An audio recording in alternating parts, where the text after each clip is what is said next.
I mean, Obama's election obviously does testify to the increased commitment to diversity.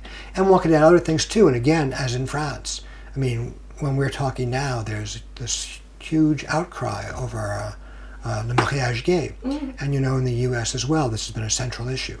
If you think about it in the US, or probably in France too, if someone had said 20 years ago that now there would be on the agenda homosexual marriage, if you said that in the US 20 years ago, people would have thought you lost your mind. Why has that become so comparatively successful? Precisely because it does testify to our commitment to increased anti-discrimination. Now, if you compare that with the health plan actually involves something more than anti-discrimination. It actually involves some redistribution of wealth. Now, it's actually the case that Obama's health plan involves very, very little redistribution of wealth. It's a striking fact that, give him credit, he has tried to do it. It's a more striking fact that many, many people who gladly would support Obama, many, many people who gladly support gay marriage, many, many people who think of themselves as politically on the left because they completely are committed to anti-discrimination, have absolutely no desire for their money, the money that they think of themselves as having earned, to be spent on somebody else's health care. So from that standpoint, the U.S. not only remains a very conservative nation, but actually, as it's become more committed to diversity and anti-discrimination, it's actually become more conservative with respect to the problem of class. It's not clear. 13.2% of the American population is African American. What good does having one of them be president do? It's made no difference whatsoever for them. If Obama had actually pursued policies which would make the poor less poor and make the rich less rich, then because so many of the poor are African American, it would have done them some good.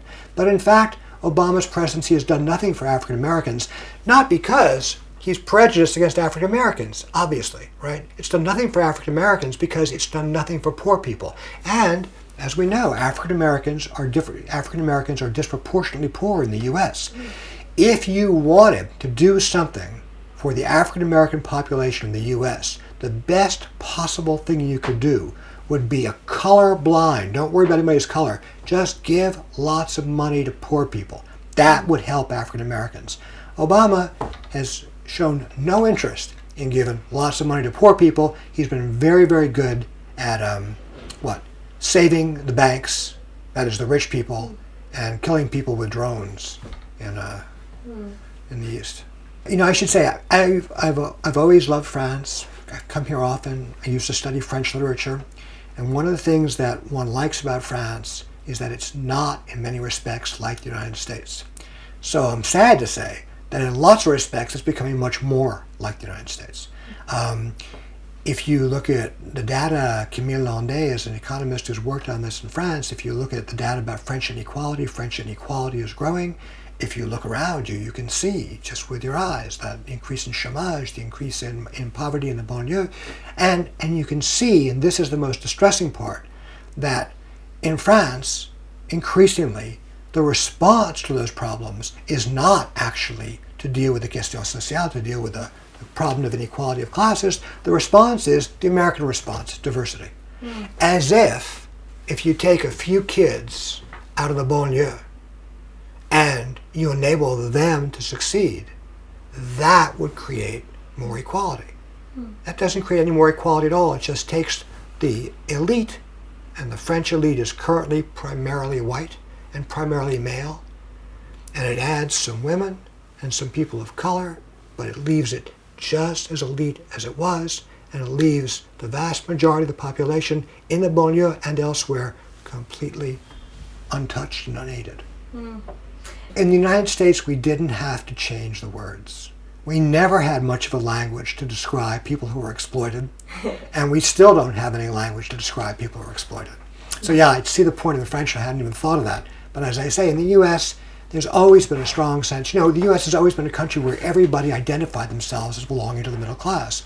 And one of the reasons there's never been a successful left in the U.S. is because it's obvious that rich people don't think of themselves as exploiters, But we've always, in the U.S., managed to convince poor people that they weren't, in fact, exploited. That's what's called the American dream.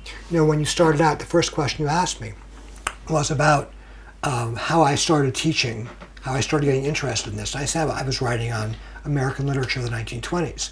So perhaps the most famous text of the 1920s is The Great Gatsby. The Great Gatsby is famously about what every American child learns from the time he or she can first open his or her mouth, the importance of the American dream. The American dream is what? You can start out poor and get rich. That dream is not true now. You're better off, if you want to start out poor and getting rich, moving to Berlin, learning German. There's more social mobility there. But the truth is, it's never been very true in American life. The great success of American capitalism has been convincing people that it was true, that they never were exploited, they just were taking the chance on their dream.